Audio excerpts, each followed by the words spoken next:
Welcome to the American Nephrology Nurses Association's 50th Anniversary Podcast Series. In this commemorative series, past presidents and other leaders of the American Nephrology Nurses Association will provide a rich history of the association itself and of nephrology nursing as a specialty nursing profession. The American Nephrology Nurses Association's 50th Anniversary Podcast Series is brought to you by the Nephrology Nursing Journal, the official journal of the American Nephrology Nurses Association. We are honored to present this episode, and we hope you enjoy these invaluable and enlightening nephrology nursing recollections.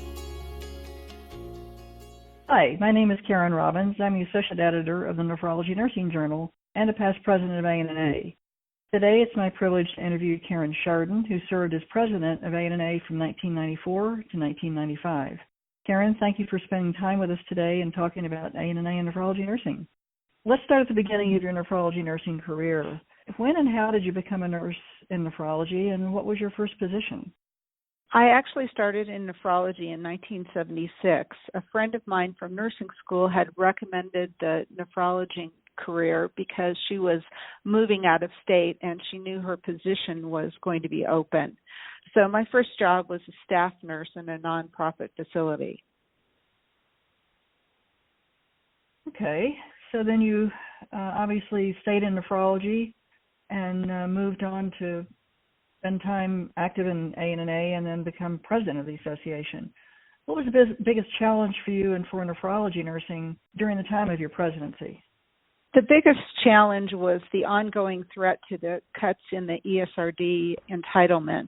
We had met with the American Association of Kidney Patients to talk to them about their concerns with the potential cuts. And then we also testified to the House Ways and Means Committee about what the potential impact would be if there were cuts. This was a big issue and concern in that day and time. And what happened with that? The fortunate news was that eventually there were no cuts, although over time we know things have ratcheted down and cost is always an issue within nephrology. Over time, we've always had to watch how we've spent our money and be smarter about how we've taken care of our patients. Yes, that's certainly an ongoing issue. I know you were involved with home therapies for a good part of your career and were an advocate for them. Can you talk more about that for us, please? Yes, home therapy has always been an interest for me. And in the last 15 years of my career, I worked at Next Stage Medical supporting home hemodialysis. And we grew to over 8,000 patients with our technology in home hemodialysis. And it's exciting to see patients who are independent and who are thriving on home therapy. It's certainly an area that we would like to see more growth. It sounds like you were very successful in growing that particular therapy. Are there any memories you'd like to share with us from throughout your nephrology nursing career or your presidency? As far as over my career, I think over time I've seen patients who've had individual will to not only survive but to thrive.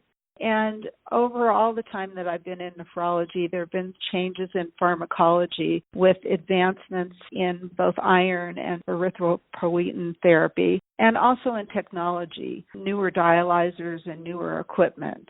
So the patients can feel better and live longer. And it amazes me every time I now go to meetings and realize that when there's a patient speaker, you can't really pick them out of a room. You can't tell which one is the patient's because they feel better, they look better, and they look like you and me. And then when they speak, they're talking about the trips that they're taking, their work, their ability to spend quality time with family and friends. And it's really inspiring and humbling, particularly since I've been in home therapies for such a long period of time. And when you see those patients, it's nice to see that you've played a role in their life. You make a really good point, Karen, because I recall back in the early 70s when I was a new graduate and working with kidney transplant recipients, when we'd call a patient in for a deceased donor kidney, we could pick them out in the emergency room just by looking around and see who was sallow and had uremic breath and, looked chronically ill. So That's a really great point that you make, that the patients today are so much better and their quality of life is so much better than it was in the very early days of therapy. So thank you for that observation. Is there anything else you'd like to share with us? I'd like to point out that during my year as president, our national conference or symposium was held in Philadelphia, which was actually the site, not the year that I was president, but it was the site of our first independent meeting. But the year that I was president, that marked the first time that the meeting was held in a convention center. So I think that's a great memory, just seeing the growth of the association and the interest from our members in professional development and advancing care for our patients has been awesome. Well, Karen, I really want to thank you for your service and leadership as president of ANA, as well as all the many other hats you've worn through the years volunteering for the association. So I've been speaking with Karen Schardin, ANA president from 1994 to 95. Thank you for your time, and we appreciate your Karen so much. Thank you. The American Nephrology Nurses Association's 50th anniversary podcast series is brought to you by the Nephrology Nursing Journal, the official journal of the American Nephrology Nurses Association. This series is owned and produced by the American Nephrology Nurses Association. All rights reserved.